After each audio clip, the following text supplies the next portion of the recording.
आमचे ज्येष्ठ नेते,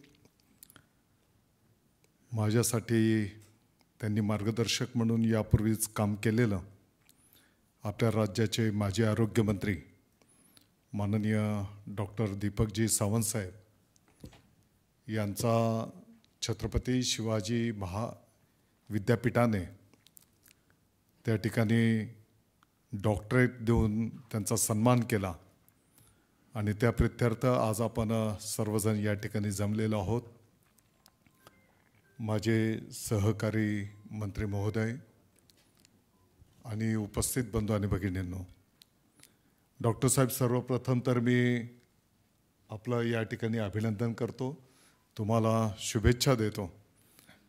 मला वाटतं की एक शिवसैनिक कार्यकर्ता म्हणून पाठीमागच्या काळामध्ये जेव्हा तुम्हाला आरोग्यमंत्री पद पण नव्हतं, त्याही काळामध्ये मी मोखाड्यासारख्या, जव्हारसारख्या त्या भागामध्ये कुपोषणावर काम करताना त्या ठिकाणी मी पाहिलेलं आहे। मग त्या भागातल्या आपल्या आदिवासी बांधवांना आपण कशी मदत देऊ शकतो, अगदी मेळघाटच्याही भागामध्ये कुपोषणावर काम करताना आम्ही सर्वांनी तुम्हाला त्या ठिकाणी पाहिलेलं आहे। मला वाटतं की यापूर्वीच तुम्ही डॉक्टर आणि आता ही तिसरी डॉक्टरेट तुम्हाला मिळालेली आहे, म्हणजे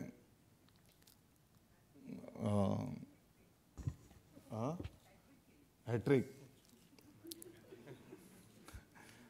आणि आता थोड्याच वेळामध्ये माननीय उपमुख्यमंत्री महोदय एकनाथजी शिंदे साहेब ते पण तुमच्यासारखंच डॉक्टर की त्यांनी केली, एक मोठं ऑपरेशन पाठीमागच्या काळात केलं आहे, ते तुमचं अभिनंदन करायला, शुभेच्छा द्यायला इथे येत आहेत। आणि म्हणून मी काही जास्तीचं बोलणार नाही, परंतु कोविडसारख्या काळामध्ये तुम्ही केलेलं ते कार्य, त्यांचा जो काही अनुभव आहे आणि त्या माध्यमातून जे काही प्रबंध तुम्ही लिहिले, मला वाटतं की येणाऱ्या काळामध्ये आपल्या देशाला सुद्धा त्या प्रबंधाच्या माध्यमातून एक मार्गदर्शन मिळेल। दुर्दैवाने जर भविष्य काळामध्ये अशा काही प्रतिकूल परिस्थिती निर्माण झाल्या तर त्या प्रबंधामध्ये तुम्ही जे काही सूचना केलेल्या आहेत, जे काही अनुभवातून तुम्ही तिकडे मांडणी केलेली आहे, त्याचा निश्चितपणे नुसतं राज्याला नाही तर देशाला सुद्धा त्याचा फायदा त्या ठिकाणी होणार आहे। आणि मी समजतो की प्रॅक्टिकल फील्डवर जे काही काम तुम्ही उभं केलेलं आहे, आरोग्यमंत्री म्हणून मीही त्या काळामध्ये बघितलेलं आहे की मला वाटतं की आमच्या मालेगावला तुमच्याच व्हॅक्सिनेशनचा विषय असेल आणि महिला व बाल रुग्णालय तुमच्याच मान्यतेने माझ्याही मतदारसंघामध्ये त्या काळात मिळालेलं आहे।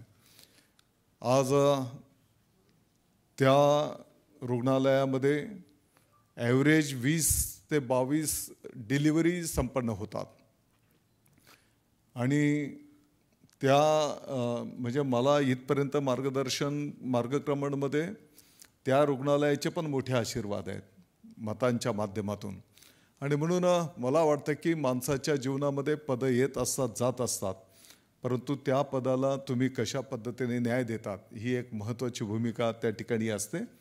आणि म्हणून मी पाहिलेले की हिंदुहृदय सम्राट शिवसेना प्रमुख माननीय बाळासाहेब ठाकरे साहेबांच्या आशीर्वादाने, त्यांच्या मार्गदर्शनाखाली त्या काळाच्यापासून तुम्ही जे काही कार्य शिवसैनिक, शिवसेनेचा नेता आणि जी काही संधी आमदारकीची मिळाली असेल, मंत्रिपदाची मिळाली असेल, त्यावेळी सर्वांना एक अभिमान वाटेल अशा प्रकारचं कार्य तुमच्या माध्यमातून त्या ठिकाणी संपन्न होताना एक कार्यकर्ता म्हणून मी स्वतः बघितलेलं आहे।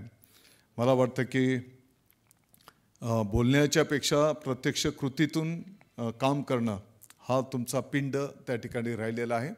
आणि त्या माध्यमातून कारण मोखाड्याला जाताना तुम्हाला कोण सांगायचं नाही की तुम्ही मोखाड्याला जा, परंतु तुम्हाला एक आवड, छंद आणि आपण गोरगरिबांच्यासाठी काय करू शकतो या भावनेतून तुम्ही त्या काळामध्ये पण ते काम त्या ठिकाणी उभं करताना आम्ही सगळ्यांनी बघितलेलं आहे। आणि म्हणून निश्चितपणे मी इकडं मंत्री महोदय कदम साहेब आहेत, मंचावरचे सन्माननीय आहेत, आणि संपूर्ण शिवसैनिकांच्या वतीने तुमचं मी परत एकदा अभिनंदन करतो. आणि निश्चितपणे तुमच्या अनुभवाचा फायदा मला वाटतं की येणाऱ्या काळामध्ये जर दुर्दैवाने अशी काही वेळ आली, किंबहुना अशी नेहमीच तुमची सेवा त्या ठिकाणी राहिलेली आहे, आणि तुमच्या अनुभवाचा फायदा घेत आजही तुम्हाला मला वाटतं की टास्क फोर्सचं प्रमुख त्या ठिकाणी तुम्हाला जबाबदारी राज्य सरकारने ऑलरेडी दिलेली आहे. आणि म्हणून या माध्यमातून तुमचा जो काही अनुभव पाठीशी आहे त्याचा फायदा मानवजातीच्या दृष्टिकोनातनं त्या ठिकाणी निश्चितपणे होईल हा विश्वास व्यक्त करतो. आलेल्या सर्व महानुभावांचं मी या ठिकाणी स्वागत करतो. तुम्हाला सर्वांना धन्यवाद देतो. आणि या प्लॅटफॉर्मचा फायदा घेत तुम्हाला पण विनंती करेन, 1ली ते 12वी हे जे काही लहान मुलं आहेत, तर या मुलांच्या शाळेंमध्ये आपण सर्वांचे आशीर्वाद त्या ठिकाणी असू देत, तुमचं सर्वांचे लक्ष त्या ठिकाणी असू द्यात. आपल्या आपल्या कार्यक्षेत्रामध्ये ज्या काही आमच्या शाळा असतील त्या शाळेमध्ये तुमचं त्या ठिकाणी स्वागत आहे. तुमच्या मार्गदर्शनाची पण त्या ठिकाणी आवश्यकता आहे, आणि ते आपण त्या ठिकाणी निश्चितपणे करावं. आमचं तिथे काही कमी अधिक असेल, काही चुकत असेल तर ते पण तुम्ही निदर्शनास आणून द्या. त्याच्यामध्ये निश्चितपणे दुरुस्ती त्या ठिकाणी केली जाईल. मला वाटतं की भविष्याचा तो नागरिक जो आपण घडवणार आहोत, तर त्याला तुमच्या सर्वांच्या मार्गदर्शनाची आवश्यकता आहे. ते पण आपण त्या ठिकाणी निश्चितपणे करावं. माननीय उपमुख्यमंत्री महोदय काही वेळातच इकडे येणार आहेत, आणि खरं म्हणजे त्यांच्या आदेशानुसारच मी आयत्या वेळचा पाहुणा म्हणून इकडे आलेलो होतो. आणि मला थोडंसं मित्र म्हणून हो, परंतु कदाचित हीच गोष्ट मला आधी माहिती असावयास हवी होती, असं पण मी या ठिकाणी नमूद करतो. आपण सर्वांचं या ठिकाणी आल्याबद्दल आभार. जय हिंद, जय महाराष्ट्र.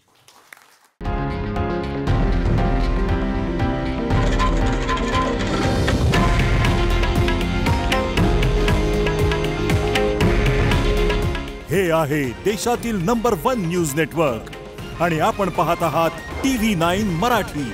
काळजी तुमची, हित महाराष्ट्राचं.